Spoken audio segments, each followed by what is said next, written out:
Welcome to Survivor Scale! I'm H2 Mass, and today I'm ranking every main character in Alien Resurrection. The least serious of the mainline Alien films, offering a story that takes many of the most outlandish aspects of this universe and combines them, even adding some preposterous elements of its own. I mean, just look at this thing. As one of the wettest movies of all time, Alien Resurrection has an incredibly slimy aesthetic, with even slimier characters, who, much like the first film, find themselves trapped on a spaceship with deadly aliens, but this time they have to kill far more than just one, forcing them to showcase their skills if they want any hope of survival. We start the film 200 years after the events of Alien 3, aboard a medical research vessel called the USM Auriga, where a group of scientists, which happens to include the killer doll Chucky himself, cut into a clone of Ellen Ripley mixed with alien DNA and remove a queen xenomorph from her abdomen. After resealing her surgical wounds, the scientists conduct some intelligence tests on Ripley while Commanding Officer General Perez observes with disdain. Uninterested in a clone of a human, the General, alongside Dr. Getterman and Dr. Wren, heads to a cell containing his true objective, the now fully grown Queen Xenomorph. Damn, these things grow fast as hell. Meanwhile, a crew of mercenaries aboard a small ship called the Betty make their way to the Auriga, with the captain, Frank Elgin, already displaying his horniness by giving his girlfriend Hillard a one-handed breast inspection instead of flying the ship. Nice. Revealing at least one positive trait, Elgin then meets with the second in command, Gary Christie, to make weapon preparations in case they run into any trouble after boarding the Auriga. Elsewhere, a man named Johnner throws a knife into the leg of his paraplegic crewmate Vriess, and then gets angry when a third crewmate named Call doesn't give him his knife back, telling her the same thing I say when I want people to think I'm more important than I am. Not the man with whom to fuck. The crew then board the Auriga, revealing the sweaty security guard's poor diligence when he checks for but doesn't spot any of the weapons they've hidden in their clothes, and lets them pass without issue. Man, you gotta fire him expeditiously. Barely even patted him down. Elgin then meets with General Perez, who pays him for delivering special cargo to facilitate the research they're conducting on the Auriga. The cargo, though, turns out to be humans, who are soon restrained and placed directly in front of facehugger eggs that quickly hatch and impregnate the victims, all while Dr. Wren watches with a smug grin on his face. On another part of the ship, the Betty crew finds Ripley playing basketball, and Johnner showcases some horniness as he gets too close to Ripley, who bounces the ball off some more balls and knocks Johnner to the floor. Christie then picks up a whole-ass barbell with weights on it and hits Ripley right in the face, but thanks to her xenomorph DNA, it barely leaves a mark. Did he know that she wasn't human? Cause he just hit her with a whole ass weight. Was he trying to kill her? Ripley then dodges Christie's next attacks and knocks him down too, before wiping her nose and revealing that she has also inherited the xenomorph's defense mechanism of acid blood. A bit later, Call pretends to get annoyingly drunk so Johnner will tell her to get away. Why don't you take a walk outside? Allowing Call to sneak to another part of the ship and reveal her true intentions in coming here as she finds the Ripley clone lying alone on the ground. Call then pulls out a knife and creeps towards Ripley in an attempt to kill the xenomorph inside of her, only to realize that the scientists have already removed it. Ripley then gets up and shows some sadomasochism as she presses her hand into the knife for no reason other than the sheer pleasure of pain. We have such sights to show you. Shut up, Pinhead! Realizing there's a xenomorph queen somewhere on the ship, Call reveals her resolve and commits herself to killing it before it destroys the world. Ripley, though, just forces her to leave, only for Call to run into Dr. Wren, who brings her back to the rest of her crew and detains them in some pipey room. Treating them all like terrorists, Wren sentences them to death, but asks them if they understand that he's killing them, only to stand still as Elgin clearly communicates to his first mate to kill the nearby soldiers, who show absolutely abysmal combat prowess as they let one man kill nearly all of them with 2 hidden pistols while they have guns themselves. Goons are always bringing down the average. Luckily for the goons though, one of them manages to get Christie at gunpoint, but tells him to put his weapons down instead of simply shooting the man who just killed a bunch of his allies, giving Christie the opportunity to showcase his accuracy as he shoots the ceiling and ricochets the bullet to hit the man behind him. Meanwhile, Dr. Getterman observes the chaos on a monitor, revealing his poor awareness as a trio of xenomorphs take advantage of the distracted doctor and begin attacking each other to cause their acid blood to break through the cell, trapping them. The xenomorphs then escape through the new hole, and the doctor walks inside the cell to check the damage, only to get pulled down when he looks over. With the doctor out of commission and xenomorphs now on the loose, a security alarm blares, but instead of defending the ship like they should, all of the soldiers show their self-preservation and just start evacuating. Pitiful. But good self-preservation. Alone, Vriess shows some observation and composure when he spots a xenomorph walking across the grates above him, before slowly piecing together the gun he separated and smuggled onto the ship. He then shoots the xenomorph and demonstrates his pain tolerance as he continues firing even after its acidic blood lands on him. Meanwhile, Ripley showcases her ingenuity by breaking into a control panel and smearing her acid blood onto its wires to cause it to malfunction and open the door so she can escape. Elsewhere, General Perez reveals his bowling skills when he rolls a grenade into an escape pod right before it leaves with a xenomorph that had just killed all of the soldiers inside of it. Unfortunately for him though, another xenomorph sneaks up behind him and leaves something on his mind. Oof. Showing some hazardous curiosity, Elgin strays away from his crew as he explores another part of the ship, displaying his resourcefulness as he picks up weapons he finds on the ground. Sadly for him, however, a xenomorph pulls him into the grates and penetrates his chest, killing him. When his crew finally finds his body, the xenomorph comes out and walks towards them, but as they try to escape, they run into a locked door. The xenomorph though, apparently alerted by something, goes back to Elgin's body, only for Ripley to reveal some ingenuity as she shoots the xenomorph from underneath the floor and through Elgin. Now worried about their chances of survival, Christie demonstrates some information gathering and asks Ren, who they forced to come with them, how many more xenomorphs are on the ship, but he just tells them the boring way of saying a dozen. 12. Ripley though decides to say something that would only make sense on the Titanic. Who do I have to fuck to get off this boat? Sigourney. That was not in the script. Call then showcases her caution and skepticism as she tells the group that they cannot trust the Ripley clone since she has xenomorph DNA, believing she will betray them whenever she has the chance. Christie, however, recognizes her combat prowess and decides to let her come with them, even handing a weapon to DeStefano, the one guard they captured but didn't kill earlier. Hey, the more people that have weapons, the more likely they are to kill your enemies. But also the more likely they are to kill you. Dr. Ren then tells them that the ship has begun moving towards Earth as a result of the recent alien outbreak, expediting the crew's escape plan and allowing Johnner to channel his inner Captain Planet. Earth, man. What a shithole. As the crew continues to make their way back to the Betty, they encounter Larry Purvis, one of the men whose ship they hijacked and sold to the General for experimentation. After Purvis stops screaming for them to get away, Ripley says that he has a xenomorph inside of him, and while everyone else wants to either leave or kill him, Call displays her optimism and wants to take him with them, hoping they can somehow remove the alien before it breaks through his chest. Having convinced the group to bring him along, Call and the others begin swimming through a flooded part of the ship, unfortunately losing Hillard to a xenomorph on the way there. When they finally reach the other side, they find themselves ambushed by a collection of facehugger eggs and dive back underwater to avoid them. Christie once again displays his accuracy as he shoots explosives off the ceiling and destroys the facehuggers. Good job.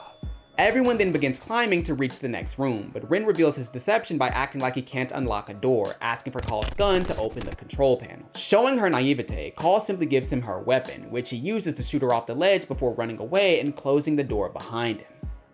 Damn.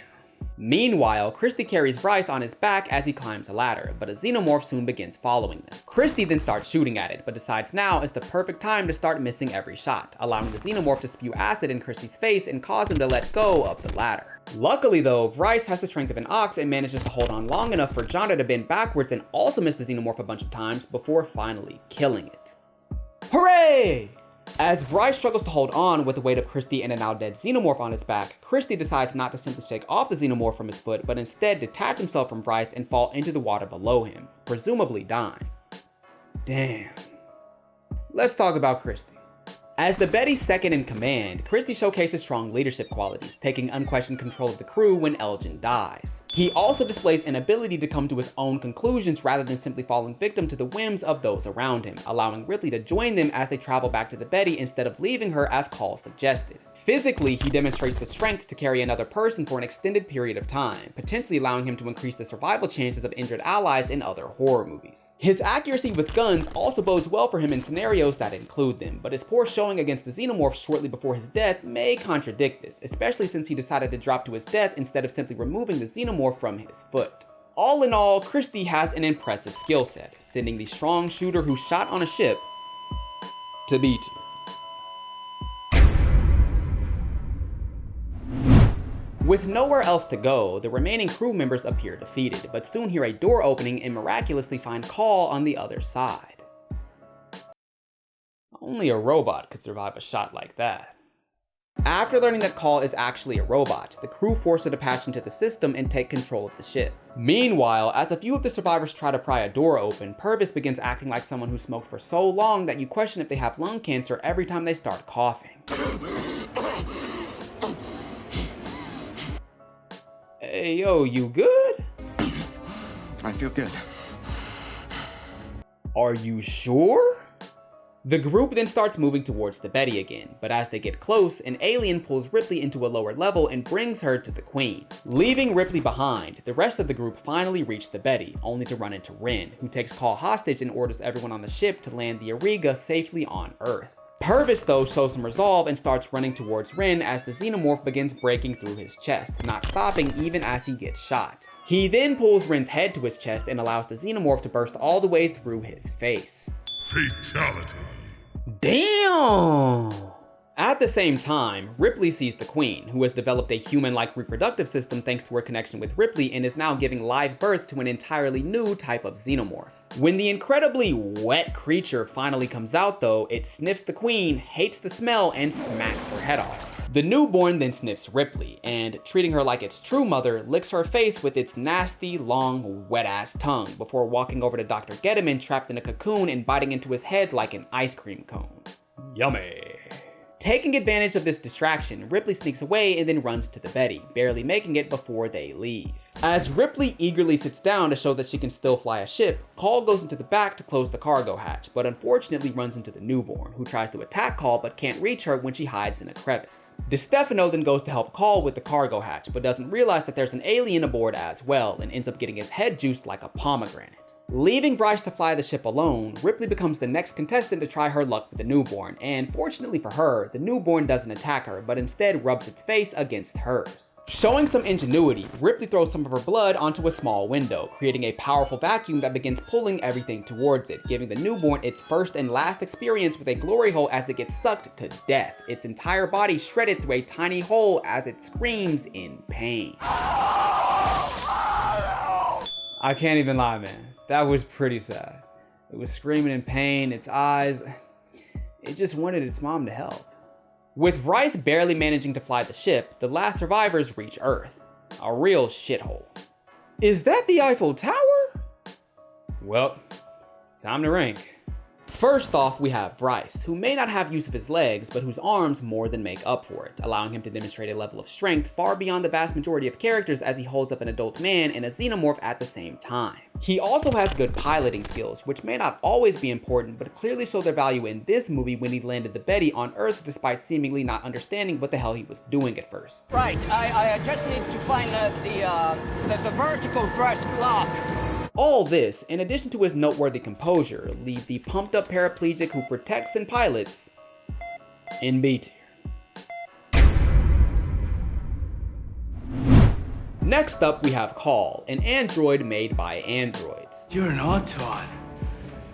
Robots designed by robots, right? Ironically, despite being an android, Call has more humanity than any of the humans on the cast. Well, as long as she's not trying to blow them up along with the ship to keep the aliens from landing on Earth and destroying humanity. She also displays strong resolve and diligence, holding true to her objectives even in the face of increasing difficulty and danger. Physically though, she can't overcome the strength of Dr. Ren, so her android anatomy doesn't seem to give her much of an advantage, with the exception of surviving some attacks that would likely kill a human. Since she's not a normal human though, I have to grade her on a curve, dropping her score to adjust for the advantages of being an android, even if in her case they aren't that much, leaving the respectable robot with a repulsion for ruthlessness in B tier.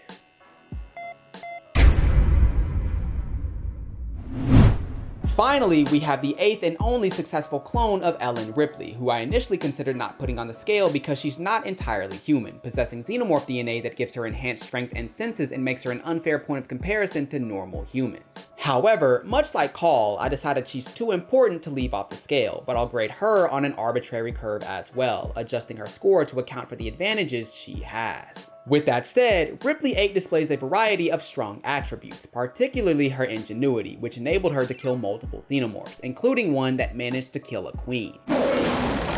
I mean, who even thinks of throwing their blood onto a window to create a vacuum to suck a massive creature through a tiny hole? But I guess most people don't have acid blood. She also displays notable caution and ruthlessness by deciding to abandon Purvis when she realizes he has a xenomorph inside of him, revealing a willingness to leave people behind when their situation seems hopeless, likely benefiting her in zombie or body horror movies. Overall, Ripley 8 had a strong performance marked by ingenuity and a cold demeanor, even maintaining the original Ripley's piloting skills, leaving the alien analog without an actual ancestor in A tier.